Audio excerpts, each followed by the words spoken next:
Your account info.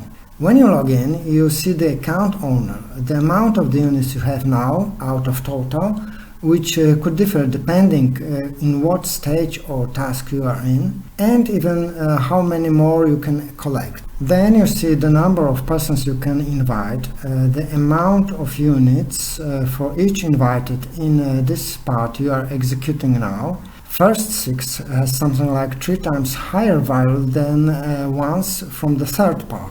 As they use a lot of information, maybe too much as the site is not very readable, you will be also informed how many you may still invite. What is really interesting for you is this, the time your link will be active for this part of the task. In any way, you always have quite a lot of time, so no need to be too anxious and try to invite others in your own pace, what is really a good idea.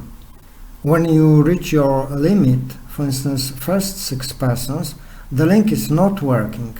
At least you will not see new persons and will not be able to accept them unless they open next batch of invitations. Lately they put this information there that it takes 24 hours. Indeed, I waited 1 day, but I tried to contact them.